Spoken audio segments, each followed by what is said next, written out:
Bonjour à tous et bienvenue sur Histodote. Alors je vais vous commencer par vous poser une petite question. Quel rapport y a-t-il entre ce personnage et ça?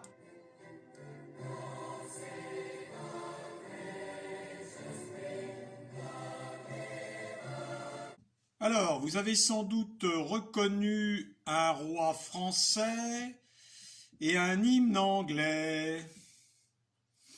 Bon, ça n'a pas l'air de vous inspirer tellement, hein.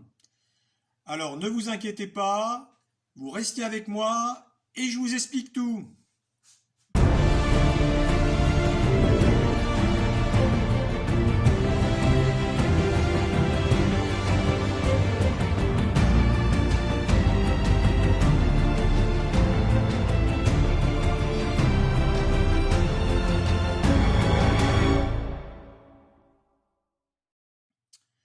Vous connaissez tous Louis XIV, le roi Soleil, Versailles, la cour. Et vous savez également qu'il a eu un long règne. Par contre, ce qu'on sait moins, c'est tous les problèmes de santé qu'il a eus tout au long de sa vie. La liste est en effet très longue. Il a attrapé la variole, il a eu une tumeur au sein, il a perdu ses cheveux à cause du typhus, une gonorrhée. Allez, je vous évite Wikipédia, hein. C'est une maladie sexuelle. Le palais perforé, de la goutte, et pour finir, une gangrène à un pied qui lui sera fatale. Bon, alors j'espère que vous avez pris des notes, hein.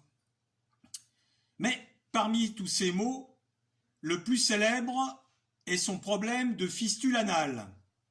Alors pour parler simplement, c'est un abcès à l'anus. C'est l'introduction d'un clister, alors une sorte de seringue qui servait au lavement, qui serait à l'origine de sa blessure et de l'infection de son royal séant. Ses médecins lui prescrivent des emplâtres et des cataplasmes à base de térébenthine et même de vin de Bourgogne. Alors moi personnellement, je préfère le boire, hein. Mais ces traitements s'avèrent inefficaces. Il est donc décidé une intervention chirurgicale. C'est son barbier chirurgien, et oui ça existe, Charles-François Félix, qui est chargé de la délicate opération. Comme c'est une lourde responsabilité, ah bah oui, hein, c'est tout de même le roi, il décide de s'exercer sur des cobayes qu'il va chercher dans les prisons et sur les galères. Alors on ne sait pas trop combien de cobayes succomberont à son bistouri fabriqué exprès pour l'occasion. Enfin, le 16 novembre 1686, il est prêt. On allonge le roi sur un lit, un oreiller sous le ventre, pour lui rehausser les fesses. L'opération va durer 3 heures. Et miracle, c'est un succès. Le roi se rétablit, Félix en sera largement récompensé par de l'argent et des terres. Sa notoriété est telle que certains courtisans voudront imiter le roi, même s'ils n'en ont pas besoin. J'appellerais ça, moi, le culte de la personnalité. Mais vous allez me dire, et le God Save the Queen dans tout ça? J'y arrive.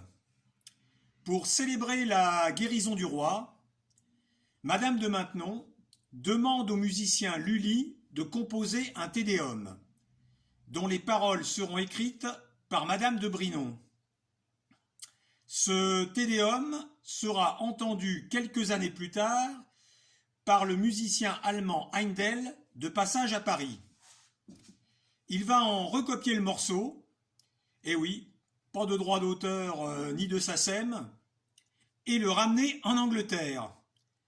Il en modifiera les paroles et le présentera au roi Georges Ier qui sera enthousiaste et le rendra populaire.